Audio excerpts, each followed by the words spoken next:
Ma'am, ಈಗ ರಾಮಾಯಣ ಮೊದಲು ನಡೆದಿತ್ತ, ಮಹಾಭಾರತ ಮೊದಲು ನಡೆದ? ರಾಮ ನಡೆದು ಬಂದ ದಾರಿಯಲ್ಲಿ ಅವ್ನು ಯಾವ ರಾಜ್ಯದಲ್ಲಿ ಬಂದೋ ಇವತ್ತು ಕೂಡ ಜಾಗ್ರಫಿಕಲಿ ಟ್ರೇಸ್ ಮಾಡ್ಬೋದು. ಜಟಾಯುಗೆ ಅವನು ದಹನ ಸಂಸ್ಕಾರ ಮಾಡ್ತಾನೆ. ನಮ್ಮ ಭಾರತ ದೇಶದ ರಾಜ ಅಂದು ಇಂದು ಮುಂದೆಂದು ಯಾರು ಅಂದ್ರೆ ರಾಮನೇ. ರಾಮನಿಗೆ ಒಬ್ಬರು ಸಹೋದರಿ, ಹಿರಿಯ ಸಹೋದರಿ ಅಕ್ಕ ಇದ್ರು ಅಂತ ಉಲ್ಲೇಖ ಮಾಡ್ತಾರೆ. ನಿಜಾನ ಇದು? ಯಾವ್ಯಾವ ರಾಮಾಯಣಗಳಿವೆ, ವಿತ್ ಡ್ಯೂ ರೆಸ್ಪೆಕ್ಟ್, ಅದೆಲ್ಲ ಕವಿ ಕಲ್ಪನೆಗಳು. ರಾಮನ ವಂಶದಲ್ಲಿ ಕೊನೆಯ ರಾಜ ತುಂಬಾ ಕೆಟ್ಟವನು. ರಾಮ ಯಾಕೆ ಏಕಪತ್ನಿ ವ್ರತಸ್ಥ ಆದರು? ಗಣೇಶ ಮೋದಕ ಪ್ರಿಯ ಯಾಕೆ? ಮೋದಕ ಯಾರಿಗೆ ಪ್ರಿಯ ಅಲ್ಲ? ನಮ್ಗೆ ಪ್ರಿಯವಾದದ್ದನ್ನ ನಾವು ತಿನ್ನುವ ಮುನ್ನ ಭಗವಂತನಿಗೆ ಒಪ್ಪಿಸಿ ತಿನ್ಬೇಕು ಅಂತ ಅನ್ನೋದು ನಮ್ಮ ಪ್ರಾಚೀನರ ಕಲ್ಪನೆ.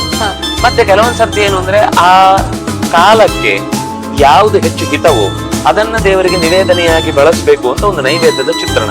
ಅಂದ್ರೆ ನಾವೀಗ ಎಳ್ಳು ಬೆಲ್ಲ ಬಳಸುವ ಒಂದು ಕಾಲ ಇದೆ, ಬೇವು ಬೆಲ್ಲ ಬಳಸುವ ಒಂದು ಕಾಲ ಇದೆ, ಹಾಗೆ ಕಬ್ಬು ಬಳಸುವ. ಈಗ ಸ್ವಲ್ಪ ಹೊತ್ತಿಗೆ ಇನ್ನು ಕಬ್ಬು ಬೆಳೆಯುತ್ತೆ. ಕಬ್ಬು ಬೆಳೆದು ದೇವರಿಗೆ ಒಪ್ಪಿಸುವ ಮುನ್ನ ಅದನ್ನ ಮೊದಲು ಭಗವಂತನಿಗೆ ಒಪ್ಪಿಸಿ ತಿನ್ನಬೇಕು ಅನ್ನೋ ದೃಷ್ಟಿಯಿಂದ ಮೋದಕವನ್ನ ಅವನಿಗೆ ವಿಶೇಷವಾಗಿ ಇಟ್ಟು, ಅವನಿಗೆ ಚಕ್ಕುಲಿನೂ ಇಷ್ಟ, ಉಂಡೆನೂ ಇಷ್ಟ. ಅದ್ರಲ್ಲೂ ಮೋದಕ ಅಂತ ಅನ್ನೋದು ಒಂಥರ, ಅದ್ರಲ್ಲಿ ಎರಡು ತರ ಮಾಡ್ತಾರೆ. ಬೇಯಿಸಿ ಮಾಡುದು ಒಂಥರ ಇದೆ, ಕರೆದು ಮಾಡುವಂತದ್ದು ಒಂದು ತರ ಇದೆ. ಅದರಲ್ಲಿರುವ ಎರಡೂ ಪದಾರ್ಥಗಳು ಕೂಡ ನಮ್ಗೆ ಒಂದು ತರ ಶಕ್ತಿಯನ್ನ ತುಂಬುವಂತದ್ದಾದ್ರಿಂದಾಗಿ ಅದರಲ್ಲಿರುವ ಬೆಲ್ಲ ಅರುಳು ಇರ್ಬೋದು, ಬೆಲ್ಲ ತೆಂಗಿನಕಾಯಿ ಇರ್ಬೋದು, ಅದು ಏನು ಹೂರಣವಾಗಿ ಹಾಕ್ತಿವೋ ಅದು ಈ ಕಾಲಕ್ಕೆ ನಮಗೆ ದೇಹಕ್ಕೆ ಅತ್ಯಂತ ಪುಷ್ಟಿದಾಯಕ. ಅಂದ್ರೆ ಇನ್ನು ಚಳಿಗಾಲ ಆರಂಭ ಆಗುವ ಕಾಲ, ಅದಕ್ಕೆ ದೇಹದಲ್ಲಿ ಪುಷ್ಟಿ ಗಟ್ಟಿಯಾಗಿರ್ಬೇಕು ಅನ್ನೋ ದೃಷ್ಟಿಯಿಂದ ಈ ಪದಾರ್ಥವನ್ನು ನಾವು ತಿನ್ನುವ ಮುನ್ನ ಅದನ್ನ ಭಗವಂತನಿಗೆ ಒಪ್ಪಿಸಿ ತಿನ್ನುವುದು ಅಂತ.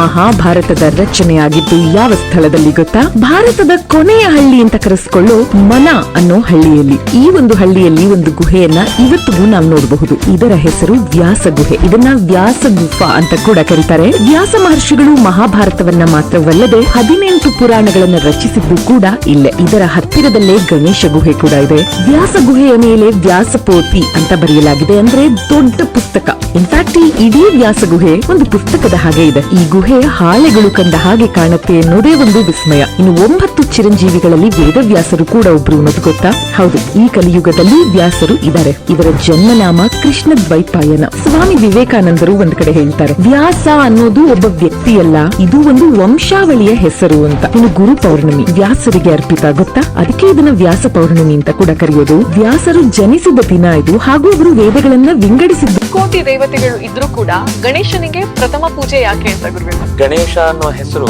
ಆ ಶಬ್ದವೇ ಬಿಡಿಸಿದ್ರೆ ಗಣ ಈಶ. ಗಣ ಅಂದ್ರೆ ಒಂದು ಗುಂಪು. ಆ ಕಾರಣಕ್ಕಾಗಿ ಯಾರು ಕೂಡ ಉತ್ತರಕ್ಕೆ ಮಲಗಬಾರದು ಅಂತ ಒಂದು ಸಂದೇಶ. ಗಣೇಶನಿಗೆ ಮದ್ವೆ ಆಗಿದ್ಯೋ ಇಲ್ವೋ ಅಂತ. ಆ ಅಸುರನನ್ನ, ಅವನಿಂದ ಆಗುವ ಉಪದ್ರವನ್ನ ತಡಿಲಿಕ್ಕೋಸ್ಕರ ದೇವತೆಗಳು ಕೇಳಿಕೊಂಡದ್ದಕ್ಕೋಸ್ಕರ ಗಣಪತಿ ಅವನನ್ನು ನಿಗ್ರಹಿಸಿದ. ಅವನಿಗೆ ಚಕ್ಕುಲಿನೂ ಇಷ್ಟ, ಉಂಡೆನೂ ಇಷ್ಟ. ಗಣೇಶನನ್ನ ವಿಸರ್ಜನೆ ಮಾಡ್ಬಿಡ್ತೀವಲ್ಲ, ಯಾಕೆ?